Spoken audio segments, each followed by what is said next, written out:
Senator Sanders, let me start with you. What's your closing message tonight for those who are concerned about, affected by, or dealing with the coronavirus? Well, our hearts go out to everyone. We need to move aggressively to make sure that every person in this country who has the virus, who thinks they have the virus, understands they get all the health care that they need because they are Americans, that we move aggressively to make sure that the test kits are out there, that the ventilators are out there, that the ICU units are out there, that the medical personnel are out there. But Jake, if I might also say that in this moment of economic uncertainty, in addition to the coronavirus, it is time to ask how we get to where we are. Not only our lack of preparation for the virus, but how we end up with an economy where so many of our people are hurting at a time of massive income and wealth inequality. It is time to ask the question of where the power is in America. Who owns the media? Who owns the economy? Who owns the legislative process? Why do we give tax breaks to billionaires and not raise the minimum wage? Why do we pump up the oil industry while 500,000 people are homeless in America?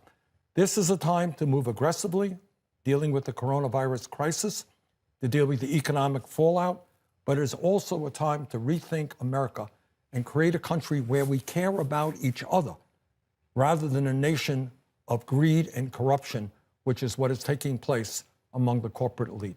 Thank you, Senator Sanders. Vice President Biden, what's your closing message tonight for those concerned about, affected by, or dealing with this virus? Number one, as I said at the outset, I just can't imagine what people are going through right now who have lost someone already. I can't imagine what people are going through when they have a mom.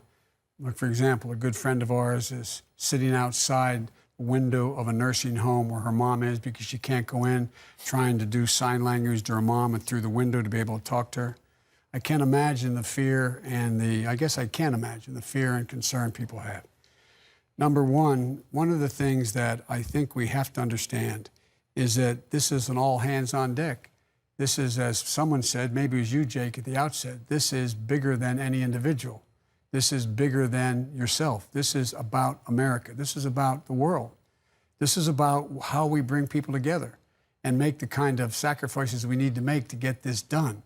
And so first and foremost, what we have to do is start to listen to the science again.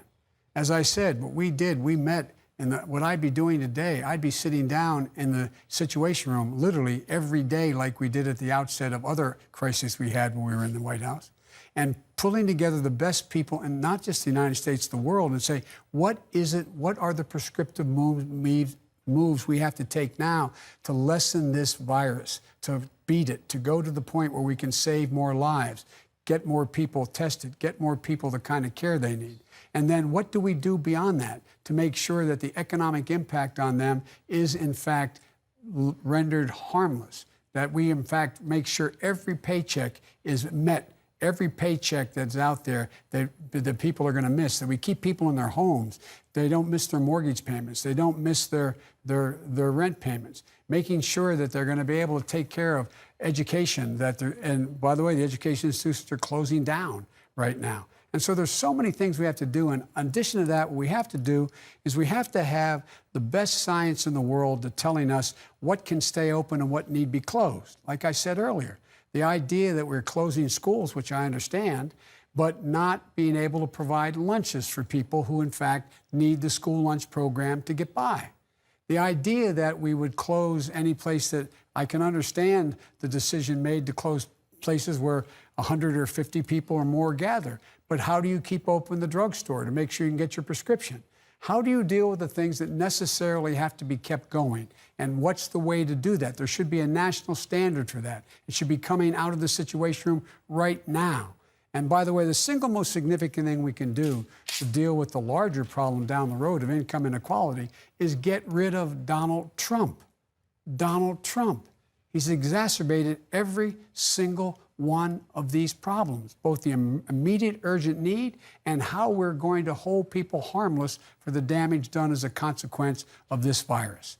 It's important we do both.